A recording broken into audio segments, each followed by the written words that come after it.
Chapter 21. Holly, wake up! The voice kept repeating over and over again. Holly didn't want to wake up. Something inside her knew that oblivion would be preferable to waking up. But there was an urgency about the voice that wouldn't let her sink back into unconsciousness.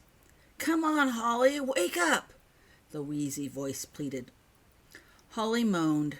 Her head began to throb. "Ow," she said. "My head," she spoke. She felt dazed and confused. Where was she? What had happened? Why did she hurt so? "Oh, good, you're awake," said the scratchy voice with relief. "Can you come over and untie me? Just follow my voice." Untie? Barely awake, Holly tried to make sense of the words, but her pounding head made it hard to think. "I've got my wand in my back pocket," continued the voice. "If you can just get to it." Wand? What on earth? Albus! The memories flooded back in a rush. Albus, Harry Potter, the sword, the snake. "What happened?" asked Holly, gasping. It was hard to breathe. Her head continued to pound, and she could feel sharp, spiky sensations in her chest that she decided must be broken bones. "The mirror broke," replied Albus. His high, scratchy voice sounded about the way Holly's throat felt. Holly was surprised her own voice didn't sound scratchy at all. "Could you come over and untie me?" Albus repeated, his earlier request, taking quick breaths between words. He seemed to have difficulty breathing, too. Holly turned over to get up. Her body landed with a loud thud that shook Holly into forgetting her head. "I didn't feel that," she said in a panic. "I can't feel anything. I think I'm paralyzed." "Block," ordered Albus. "You've got to block." His words came out between quick, panting breaths. Block? Thought Holly. The word sounded familiar, but she couldn't place it because of her headache. "You'll hurt less," Albus added confidently. His words came out slowly in between short, gasping breaths. Hurt less. That sounded good. "How do I block?" asked Holly, while struggling to breathe. It felt as if her chest was constricted by tight bands, and her head hurt so she couldn't think clearly. "I don't know," responded Albus in frustration. "You're supposed to know. You're an empath, remember?" "Right." But she didn't know how to block. She never could. "I can't block," Holly said in a small voice. Tears streamed down her face. She was so scared. Holly couldn't see, couldn't feel her arms or legs. Her head hurt. Sharp stabbing pains randomly shot through her chest, and it was so hard to breathe. Holly felt so helpless. "You've got to," insisted Albus in that raspy voice. "If you can't do it, we're stuck in here forever." Suddenly Holly heard the sound of something large falling and landing with a resounding crash somewhere nearby. It was followed by the sound of several other smaller pieces falling and bouncing on the stone. The clatter echoed loudly in the room. What air she could get was suddenly filled with dust, causing Holly to cough uncontrollably. "Maybe we have less than forever," gasped Albus when the sound finally died away. His scratchy voice shook as he spoke. "I think the room is falling apart. Come on, Holly," he added encouragingly. "I know you can do it. Just do whatever they've been telling you to do and block." "But I can't." Holly's voice died away. "But it doesn't work," she finished lamely. Albus was right, though. She had to block. At the moment, Holly couldn't even move. Some of the pain she was feeling had to be Albus's, but Holly could not begin to tell which was which. With blocking, maybe things would be better. If she couldn't block, they were stuck. Holly had the rest of her life, however long or short that might be, to figure it out. "What are you supposed to do?" wheezed Albus. "Huh?" "Tell me what you're supposed to do," whispered Albus. His breath came in short gasps. "Maybe I can help." Madame Pomfrey said to duplicate the warm feelings I felt when Sasha was nearby. I've been trying that all along, and I can't." "Anything else?" "Professor Lovegood suggested humming." So hum. Holly closed her eyes and tried to hum. What song? She couldn't think of a tune. Something easy. Holly found herself thinking of a lullaby her mum used to sing. How did it go? The effort was useless. The incessant pounding in her head kept interfering. I can't, Holly cried. I just can't concentrate. So try something else. There isn't anything else, Holly complained. The sound of a huge rock crashing down interrupted their conversation. More dust filled the air, making them both cough for several minutes. It hurt to cough, and the dust made the breathing even harder. There must be, Albus insisted when he finally stopped coughing. Every word came out weak and scratchy. Maybe something you haven't tried before.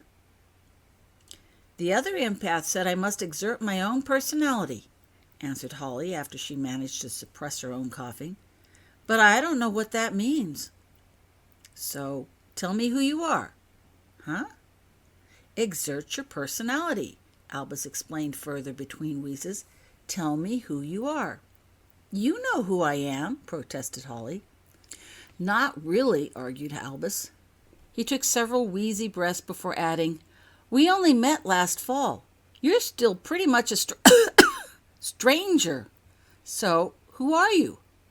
Another crash sounded loudly. More dust filled the air.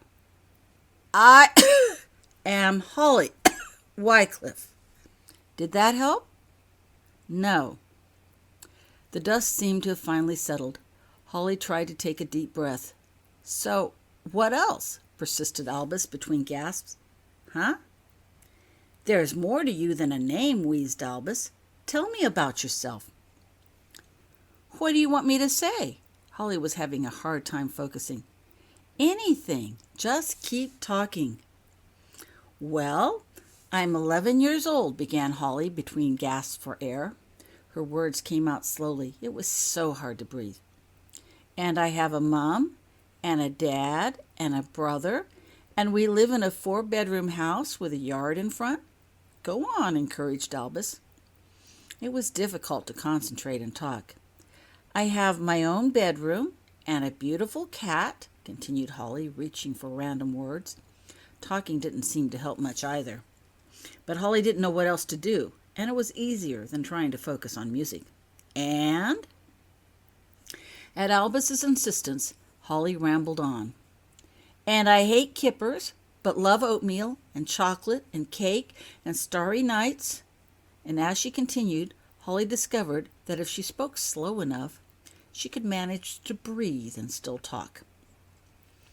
And singing, and snowball fights, and a cheerful fire in the fireplace, and hot chocolate, and everyone around the dinner table, and I want to go home so bad.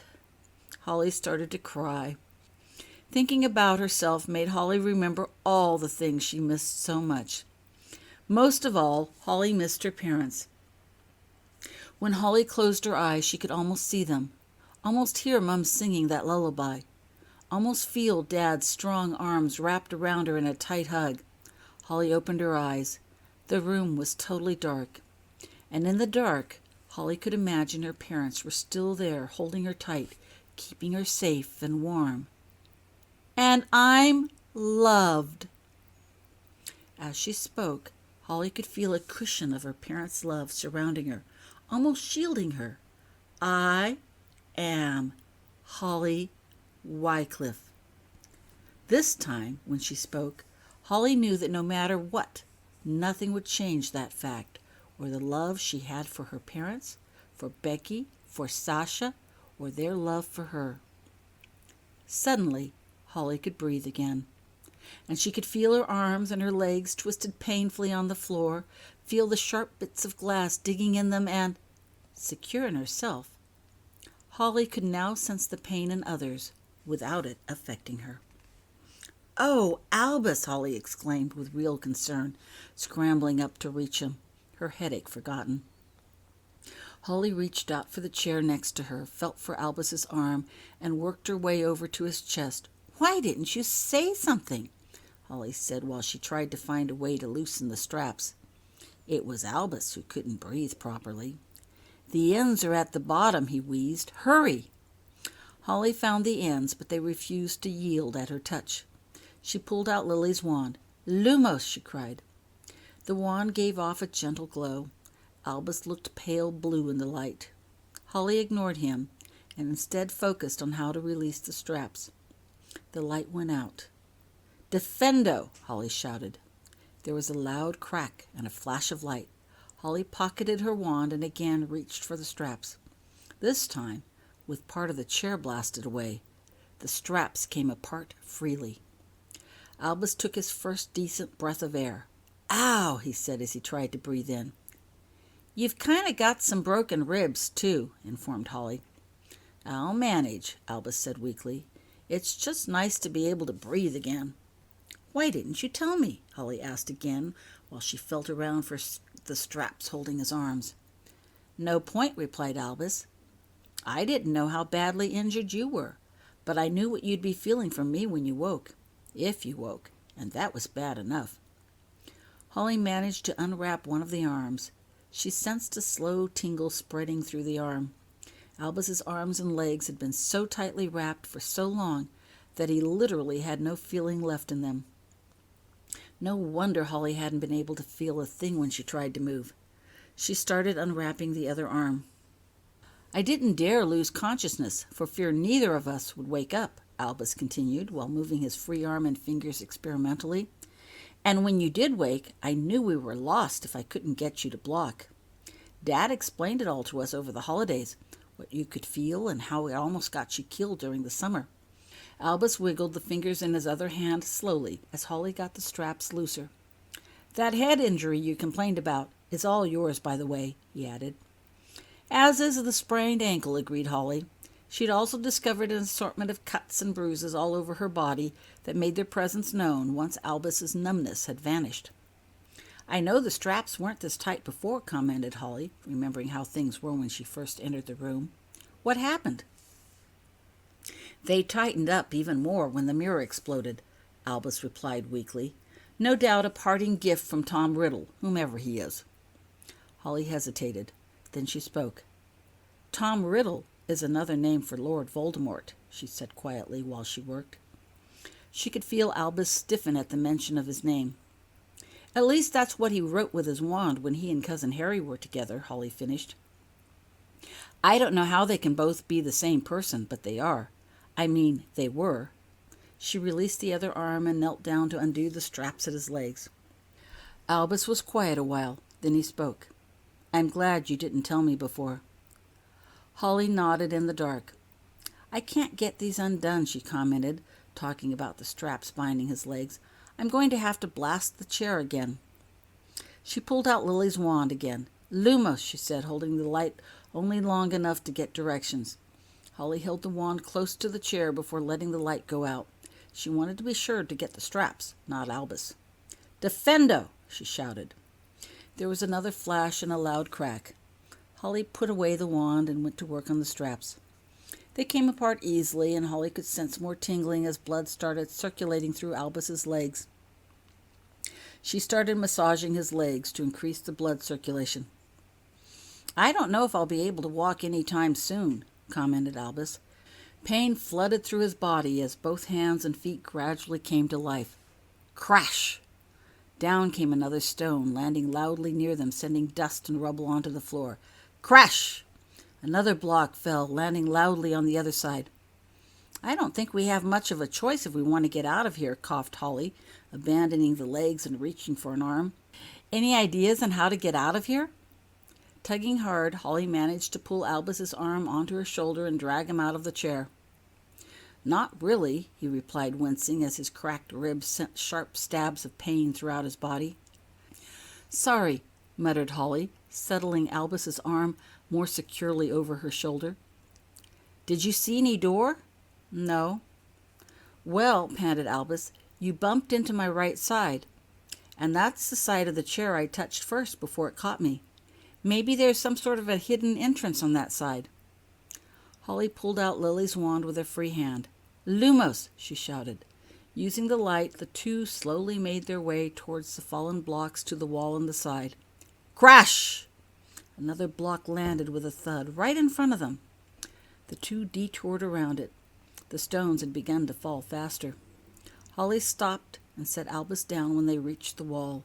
She held up her wand to look at the wall closely. "Now what?" she asked. "I don't see any entrance at all." "I guess we'll have to hope that maybe the wall is thinner there than anywhere else," said Albus. He reached awkwardly behind him. Holly heard a soft clatter. "Darn," Albus muttered.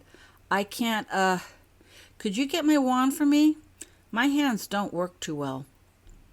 Holly came back to Albus, bent down and found the wand and placed it in his hand. She wrapped his fingers around it. "I figure," Albus began, "it's going to take both of us to get that wall down. Any ideas of a spell to use?" "Well, I did read of one when I was in the Defense Against the Dark Arts class during practice time. It sounded rather interesting." Another two blocks came thudding down with thundering crashes. "I think now would be a very good time to try it," coughed Albus. Another block crashed down. The dust in the air thickened. "What is it?" "Bombardia Maxima."